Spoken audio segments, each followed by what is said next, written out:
faithfully sharing value and exploring great books worldwide. Hello, this is Sally's Book Talk. Today I'll be interpreting the book titled Leviathan. The subtitle is Factories and the Making of the Modern World. Its author is Joshua B. Freeman, a history professor at Queens College, City University of New York. What? Subtitle. In the book, the author recounts the development of giant factories since the 18th century and their historical role. Factories are the stars of the modern world.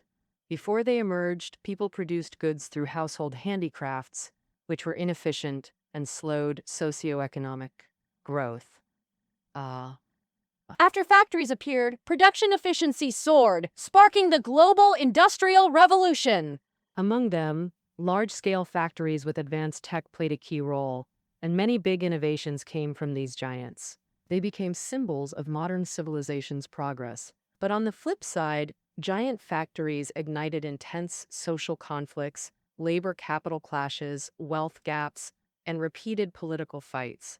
Worse yet, threats like environmental destruction, endangering human survival, stem from these factories, making them inherent menaces to modern life. Thus, giant factories became the beast in the book's title, literally translated as Behemoth.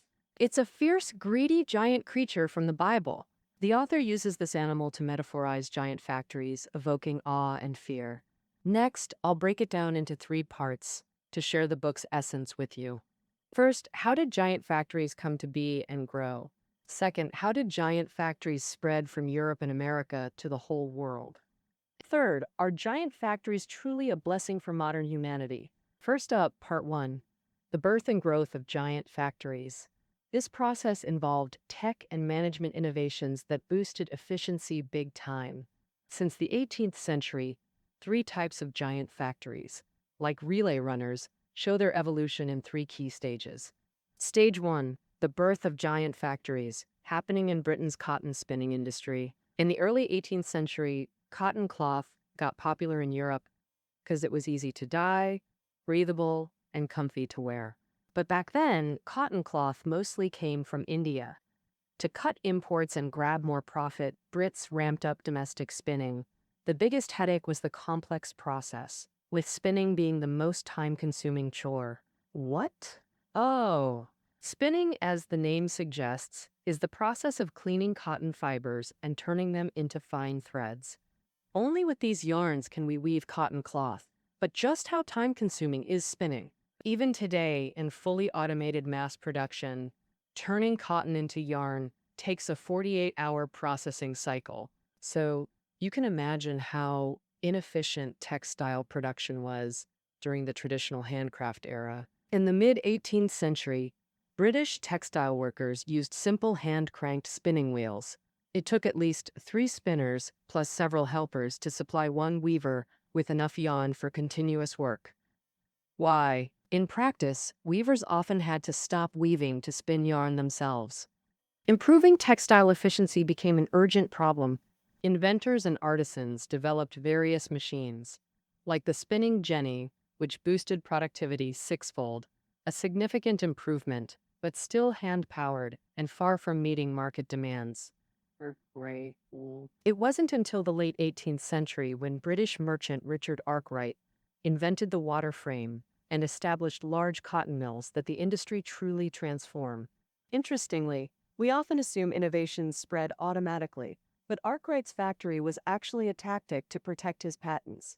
He deliberately designed the spinning frame as large machinery powered by water wheels, making it impossible to operate outside factories and hard to copy. In 1771, Arkwright built his first cotton mill in Cromford with about 200 employees. To his surprise, factory production with large machines increased efficiency hundreds of times over manual methods.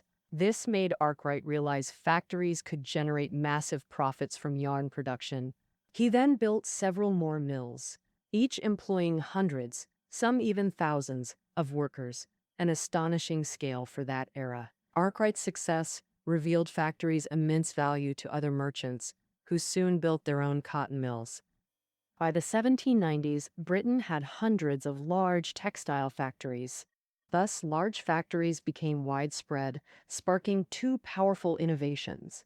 First, technologically, with improvements in steam engine tech, cotton mills replaced water wheels with steam engines for power. Steam power was costlier than water power, but it freed factories from river dependence.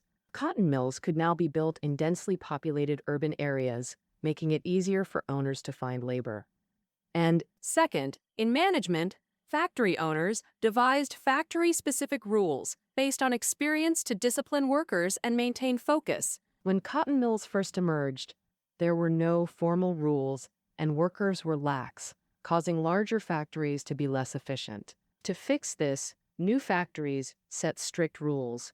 Workers had to clock in or out on time, complete tasks by deadlines, or face fines or confinement to boost efficiency through punishment. And that wraps up the first phase of giant factory development. This phase saw giant factories born in Britain's cotton textile industry. It started in the UK cotton industry with two features: large machinery plus concentrated labor, which massively boosted productivity.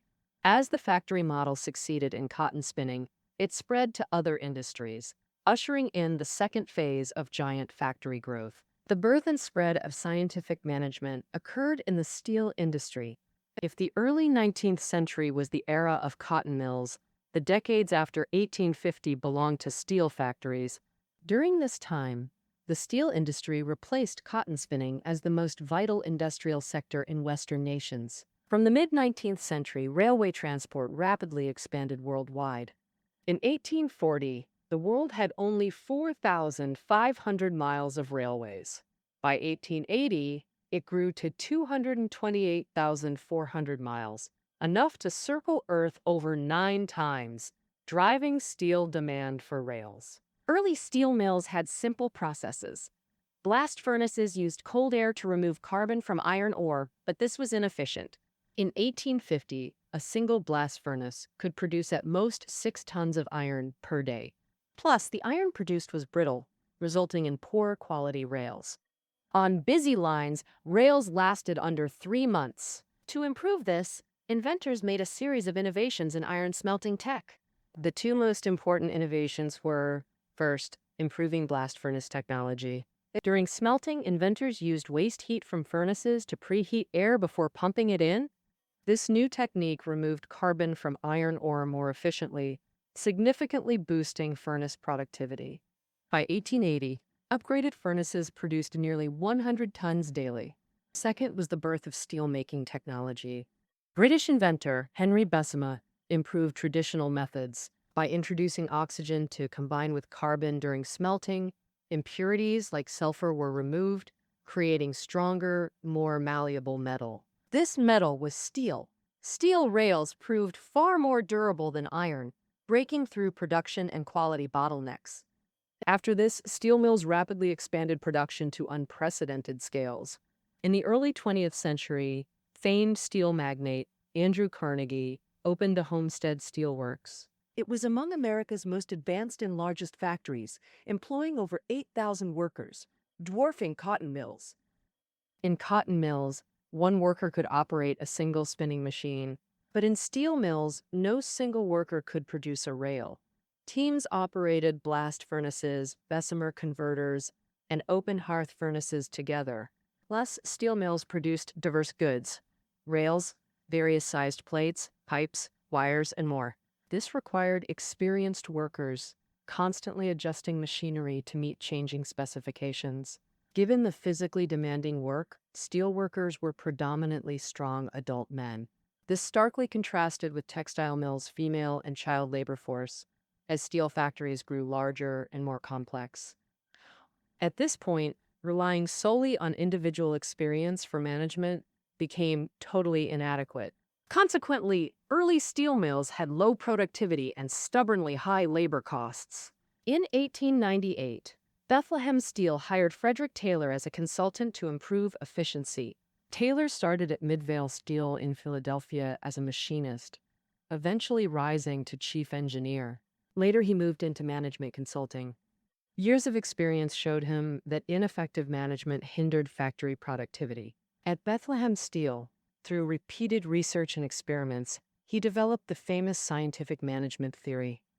The most crucial aspect was quantitative labor management. In steel mills, managers didn't know the factory's maximum daily output or each worker's workload. Workers typically decided their own schedules and output levels. Taylor proposed that by timing task completion, managers could design optimal work methods and time requirements. Per his theory, factories should create detailed production plans and assign fragmented tasks to workers. Workers failing to meet quotas would be punished, a solution Taylor believed would cure low efficiency. Factory owners embraced Taylor's theory, but workers fiercely resisted it because it stripped workers of autonomy and massively increased their workload. Taylor argued the system benefited both factories and workers. He cited worker Schmidt loading pig iron into rail cars, originally handling 12.5 tons daily. Schmidt's quota jumped to 47 tons, nearly quadrupled, while his daily pay rose from $1.15 to $1.85. A 60% raise, though smaller than the workload increase, still represented worker gains. With improved income, workers gradually accepted scientific management. Steel mills quickly adopted Taylor's theory, shifting factory management from personal experience to systematic science. His concept soon spread from steel to other industries, and that brings us here. This concludes Phase 2. Occurring in steel, it unleashed worker potential through scientific management to boost efficiency. Once proven successful, it was rapidly replicated across industries. Thus emerged the third phase of giant factory development, the invention of assembly line production. Henry Ford, founder of Ford Motor Company, revolutionized manufacturing with this system, dramatically boosting efficiency across industries. Manufacturing involved craftsmen first making individual metal parts, then assembling them. One person handled the entire product assembly. Assembling each product required extensive part adjustments for compatibility, wasting huge time. The production process was constantly interrupted, consuming both time and effort. As a machine shop apprentice, Henry Ford saw opportunity. He founded Ford Motor Company in 1903 and began experimenting with assembly line production. This method needed two key solutions: standardized part production and continuous workflow. Before founding Ford, he worked in Detroit for years. That experience taught him that factory efficiency demanded standardized parts. Ford invested heavily in specialized machinery and tools, conducting countless experiments to minimize part variations. Finally, parts became near identical. Assembling them directly produced complete cars. Ford's inspiration for continuous flow came from meatpacking plants. There, he saw slaughtered animals hung on conveyors, moved sequentially to workers. Each worker handled one specific body part. Applying this, Ford engineers designed continuous car assembly lines using gravity, chutes, rollers, and conveyors. On the line, each worker performed one task per car, installing engines or steering wheels as vehicles moved past them. Workers stayed stationary while vehicles flowed. Thus, a revolutionary production system was born. Ford slashed car assembly time from 12.5 hours to 93 minutes. Efficiency boosted output while lowering prices dramatically. In 1914, Ford produced 250,000 Model Ts, priced at just $550. Working-class families could now afford cars, transforming them from luxury toys to mass consumer goods. With the Model T's popularity, Ford's factories expanded rapidly. By 1924, the workforce reached 42,000 employees. After Ford's success, assembly lines were adopted by other automakers and spread to electronics, food processing, chemicals, and other industries due to versatility. But assembly lines created new problems. Worker stress skyrocketed. If one worker fell behind, the whole line stalled, physically and mentally overwhelming many. Chaplin's film Modern Times depicted this era's assembly line workers. One scene shows repetitive work causing hallucinations. Chaplin's character tries tightening buttons like nuts. Many workers quit quickly, unable to handle the stress. Most just walked out without even resigning properly. In 1913, the assembly line's first year, turnover hit 370%. To maintain 14,000 workers, Ford hired 52,000 that year. So how could they stabilize workers without sacrificing efficiency? Ford designed a new labor strategy, the $5 day plan. Building on Taylor's theory, Ford innovated further. This plan extended beyond factories into workers' homes and mines. He was raising minimum wage from under $2.50 to $5 daily. But it wasn't just pay. Workers had to meet strict rules for the $5 wage.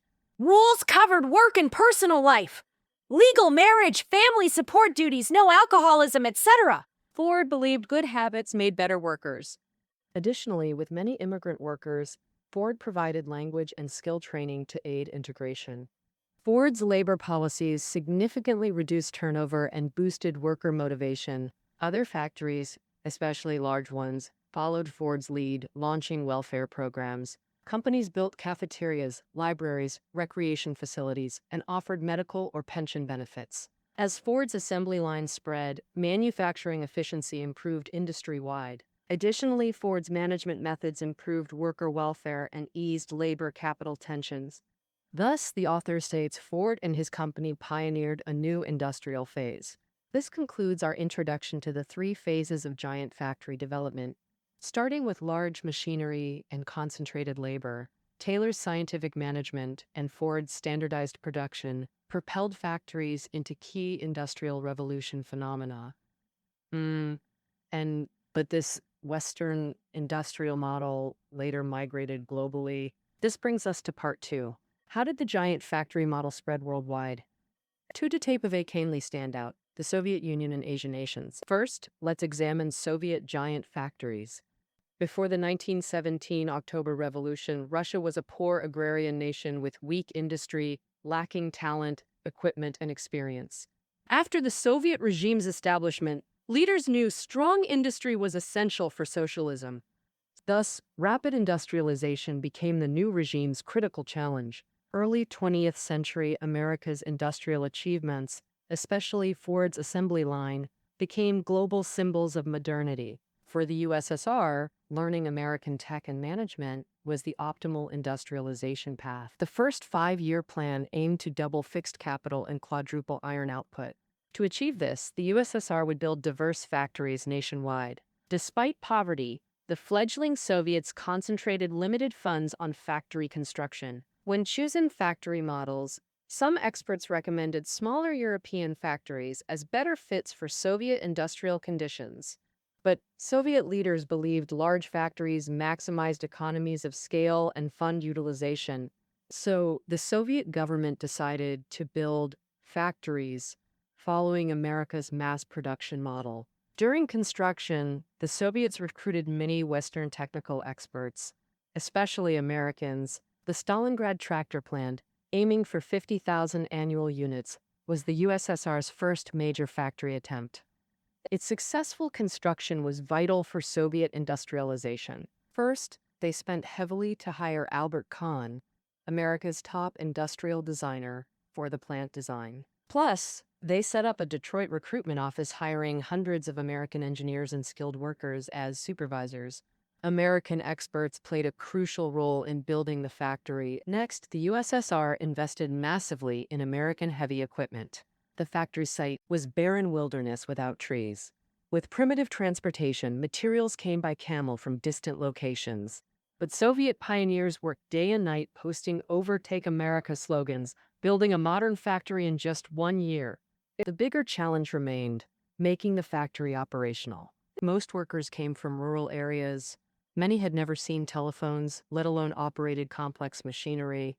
In the first 6 months, only 1,000 tractors were produced. So American technicians trained workers systematically, while Stalin personally supervised daily production. 3 years later, with improved skills and experience, the factory finally stabilized. Then car plants, power stations, and steel mills sprang up everywhere. Within decades, the USSR rapidly rose as a world power. During the first 2 5-year plans, Soviet industrialization achieved tremendous success. From 1928 to 1940, pre-YY, industrial output grew 3.5 times, while steel production quadrupled. These factories mattered beyond economics. During World War II, they supplied endless material to front lines. Many civilian factories became arms plants during the war. Stalingrad's tractor factory produced tanks. Without these giant factories, our world would likely look very different. Additionally, large factories served as cultural educational hubs, offering technical training, arts courses, and Marxist theory classes. Many workers came from impoverished rural families with no schooling. Factory work transformed their destinies.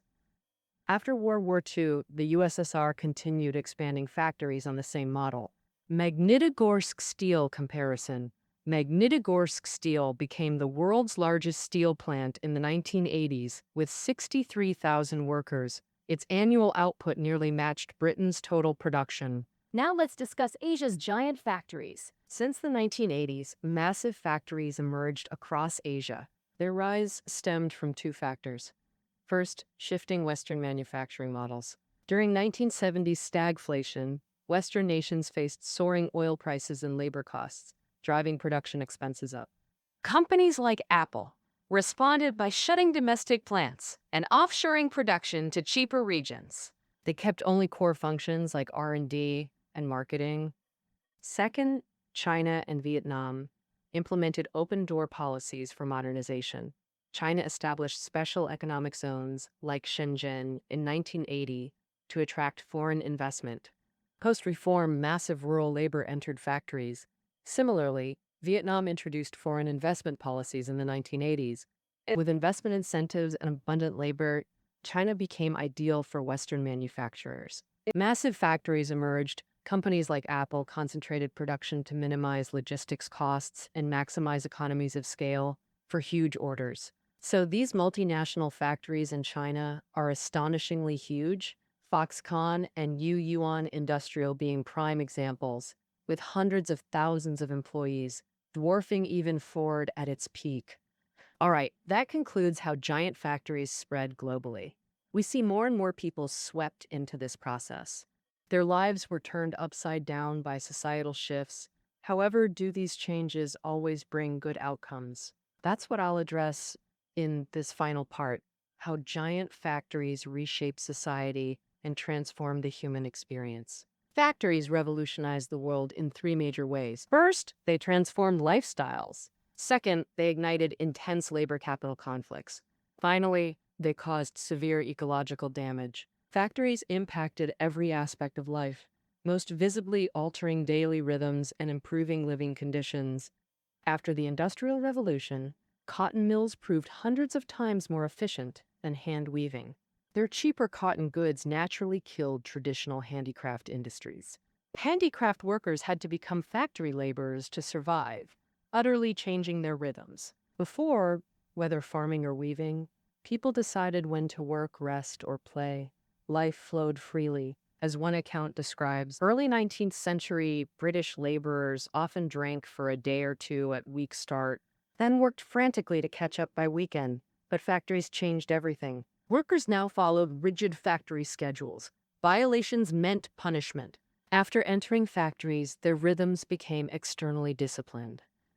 As more people entered this regimented life, factory-centered cities emerged. After cotton mills spread across Britain, industrial towns like Manchester, Glasgow, and Bolton exploded. As industrialization deepened, more industrial cities emerged at astonishing speeds, faithfully sharing value and exploring great books worldwide. Hello, this is Sally's Book Talk. Today I'll be interpreting the book titled Behemoth. The subtitle is Factories and the Making of the Modern World. Its author is Joshua B. Freeman, a history professor at Queens College, City University of New York. In the book, the author recounts the development of giant factories since the 18th century and their historical role. Factories are the protagonists of the modern world. Before their emergence, people produced through household handicrafts, inefficient methods that slowed socioeconomic growth. After factories appeared, production efficiency skyrocketed, igniting the global industrial revolution. Large-scale, tech-advanced factories played pivotal roles, with major innovations originating from these giants. They became emblems of modern civilization's progress. But conversely, Giant factories fueled intense social conflicts, labor capital divisions, wealth gaps, and repeated political confrontations. Worse, environmental threats endangering humanity stem from these factories, making them inherent menaces to modern existence. Thus, giant factories became the beast in the book's title, literally translated as Behemoth. It's a fierce, greedy giant creature from the Bible. The author uses this creature to metaphorize giant factories, evoking both awe and fear.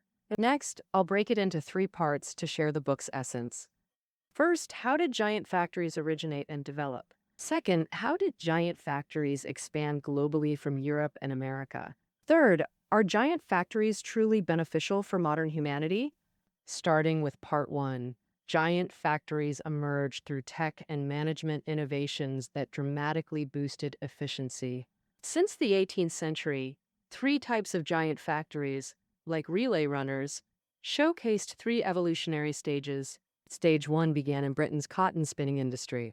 In the early 18th century, cotton cloth gained popularity in Europe for being easy to dye, breathable, and comfortable. But since cotton cloth was mainly imported from India, Brits ramped up domestic spinning to cut imports and boost profits, despite the complex, time-consuming spinning process. Spinning, in essence, means cleaning cotton fibers and twisting them into fine threads. Only with these yarns can we weave cotton cloth, but just how time-consuming is spinning? Even today, with full automation, turning cotton into yarn requires a 48-hour processing cycle. So you can imagine how inefficient textile production was during the handcraft era. In mid-18th century Britain, textile workers used hand-cranked spinning wheels. It took 3 spinners, plus helpers, to supply 1 weaver, who often had to stop weaving to spin yarn. Boosting textile efficiency became an urgent priority. Inventors developed machines like the spinning jenny, which sextupled productivity, significant but still hand-powered and inadequate for market demands. It wasn't until late 18th century when Richard Arkwright invented the water frame and built large cotton mills that the industry truly transformed.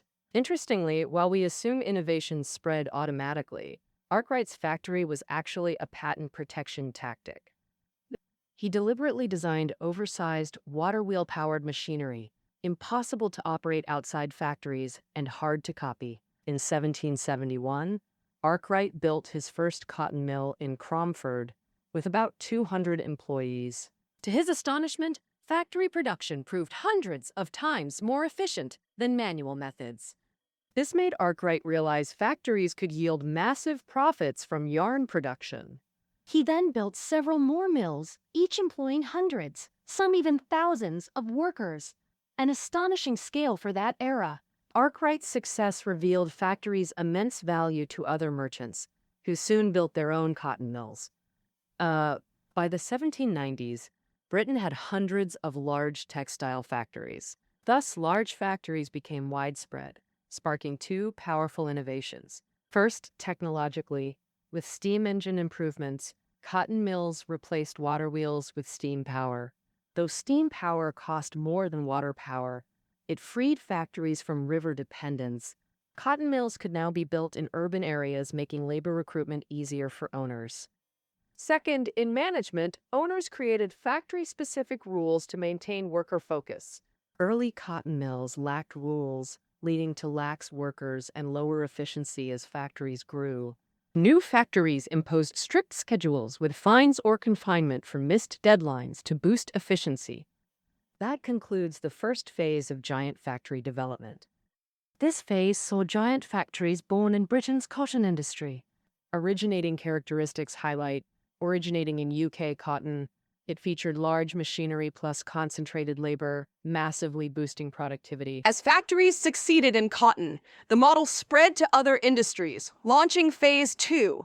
The birth and spread of scientific management occurred in steel.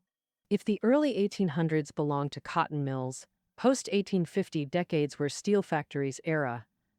Steel replaced cotton as Western nations' most vital industry during this period. From mid-19th century, railways expanded rapidly worldwide. In 1840, the world had 4,500 miles of railways.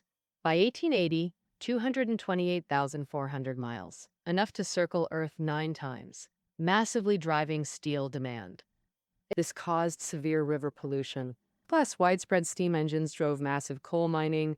Sulfur in coal created acidic mine water that contaminated groundwater.